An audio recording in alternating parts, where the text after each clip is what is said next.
Bonjour à tous, j'espère que vous allez bien. Bienvenue dans cette vidéo consacrée aux dangers de certains matériaux sur la santé et l'environnement destinée aux élèves de la troisième année collège. Chaque jour, des déchets de différentes sortes sont jetés dans notre entourage. Une mauvaise gestion de ces déchets peut être nuisible et constituer un danger pour la santé et pour l'environnement. Qu'est-ce qu'un déchet et quels sont les différents types de déchets? Quelles sont les conséquences des déchets sur la santé et sur l'environnement? Que fait-on de nos déchets? Et quel comportement doit-on adopter vis-à-vis des déchets pour préserver la santé et l'environnement? Pour répondre à ces questions, on va procéder comme suit. On commence par reconnaître les dangers des déchets et leur effet sur la santé de l'être humain et l'environnement. Puis, connaître les méthodes de gestion et de recyclage des déchets. À la fin, participer à préserver la santé et l'environnement. Un déchet traduit l'idée de se défaire d'un produit embarrassant qui n'a plus d'utilité. Les déchets domestiques et industriels sont constitués de différents matériaux: plastique, verre, carton et papier, métaux, déchets électroniques et organiques. Les déchets d'origine naturelle comme le bois, le papier et les ordures de cuisine sont biodégradables. Ça veut dire qu'ils se décomposent dans la nature par des micro-organismes, des bactéries et des champignons. Contrairement aux déchets industriels tels que le verre, le plastique, les métaux et les déchets électroniques qui sont non biodégradables, appelés aussi inertes. Ça veut dire qu'ils nécessitent une longue période de décomposition. Ces matières ont des conséquences néfastes sur l'environnement et sur l'homme. En verre et en métaux, ils portent le risque de blessures pour l'homme. Les matières plastiques, enfouies, ils empêchent les racines des plantes de jouer pleinement leur rôle et par conséquent assurent la dégénérescence de celles-ci. Ces polluants atmosphériques peuvent être toxiques aussi pour les animaux, en perturbant leurs fonctions, en endommageant leurs organes, en accroissant leur vulnérabilité au stress et à la maladie, en diminuant leur succès de reproduction et en causant possiblement leur mort. Cette illustration représente la durée de dégradation des déchets dans le sol. Tous les déchets polluent le sol et l'eau. Ils peuvent être entraînés par la pluie vers les lacs, les rivières, les nappes phréatiques et les mers. Les gaz dégagés par la combustion des déchets peuvent contribuer à la pollution de l'air. La contamination du sol, de l'air et de l'eau par les déchets peut nuire à la santé. Quand on respire de l'air pollué, quand on boit de l'eau polluée et lorsqu'on consomme des produits cultivés dans des sols pollués. Les déchets ont tous une conséquence sur notre santé. Ils sont nocifs et toxiques. L'élimination des déchets se faisait avant dans le milieu naturel, sans précaution, à un moment où les quantités produites étaient faibles. Avec le temps, l'accroissement de la population a généré des quantités de déchets plus importantes qu'on ne peut plus déverser dans le milieu naturel sans effet négatif sur la santé et l'environnement. Le recours à une réglementation fut nécessaire pour résoudre ce problème. Les procédés de traitement des déchets sont nombreuses. Nous citerons quelques-uns. Le traitement des déchets peut s'opérer par élimination ou par valorisation des déchets en menant des actions prioritaires les unes par rapport aux autres. À chaque type de déchet correspond un processus de traitement. Une fois collectées, les ordures seront séparées selon leur type. C'est le tri des déchets. Papier, verre, plastique, matières organiques, métaux et déchets électroniques. Ensuite, acheminé jusqu'au centre de traitement qui correspond aux critères. Le recyclage permet une valorisation de matière et consiste à transformer des déchets en nouveaux produits utiles. C'est un processus complexe qui implique la collecte, le tri, le nettoyage, la transformation et la vente de produits recyclés.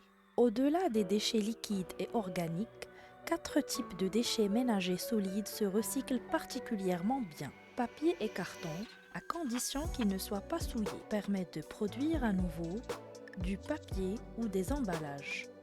Le recyclage est très important car la consommation du papier compte parmi les facteurs de déforestation. Le verre est récupéré et broyé, c'est le calcin qui, fondu, est réutilisé dans la fabrication de bouteilles. Les métaux sont également broyés et fondus. L'acier est surtout réemployé dans la fabrication des fers à béton. L'aluminium sert à faire des canettes ou de nouveaux produits comme des cadres de fenêtres.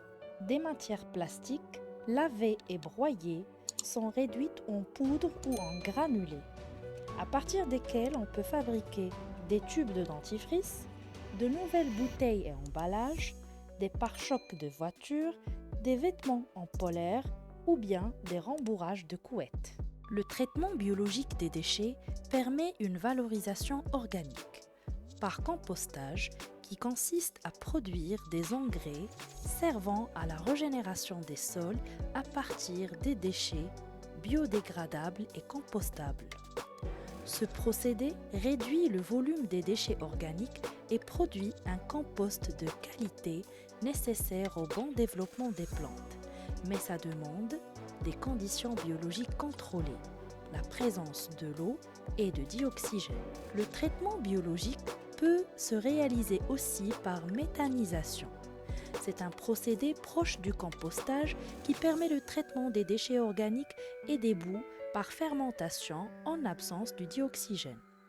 Ça peut donner du méthane ou autre gaz et sert à produire de la chaleur, du carburant de véhicule ou de l'électricité. C'est une valorisation énergétique. L'incinération permet une valorisation énergétique. Consiste à détruire par le feu et réduire en cendres les déchets traités. Les déchets souillés, non recyclables et non compostables sont brûlés dans des fours à une température allant de 700 à 900 degrés Celsius. Ce procédé permet de récupérer de la chaleur et de produire l'électricité. Mais ça rejette des dioxines cancérigènes et de dioxyde de carbone, gaz responsable de l'effet de serre. La mise en décharge, appelée aussi enfouissement, permet l'élimination des déchets dits ultimes, c'est-à-dire qu'ils ne peuvent plus être réduits davantage. Toute matière valorisable a été récupérée. On creuse une fosse dans le sol. On la recouvre d'une couche de ciment et d'argile. Puis, on ajoute une autre couche de plastique dur pour empêcher les déchets de fuir dans le sous-sol. La profondeur et la capacité de la fosse dépendent de la nature et de la quantité des déchets. Ce procédé est pratique et moins coûteux, mais ça condamne de grands espaces et il y a des risques de fuite dans les sols et les cours d'eau.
Pour préserver la santé et l'environnement, la gestion des déchets doit être l'affaire de tous.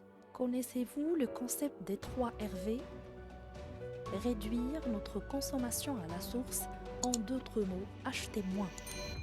Réutiliser nos biens le plus possible afin de prolonger leur durée de vie. Recycler au maximum et valoriser. Donner une valeur à une matière que l'on croit être un déchet et le transformer en ressource.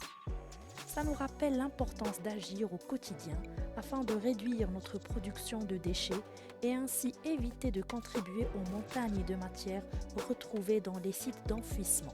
Bref, pensez à comment éviter le gaspillage tout en faisant des achats. Réparer et réutiliser les produits. Vous pouvez même acheter des produits de seconde main ou vendre et donner ce qu'on n'utilise plus. Trier, recycler et composter vos déchets selon leurs critères. Certains déchets peuvent se convertir en énergie. Les déchets doivent être déposés dès que possible dans les décharges. C'est la fin de cette vidéo. Merci de l'avoir suivie et à très bientôt.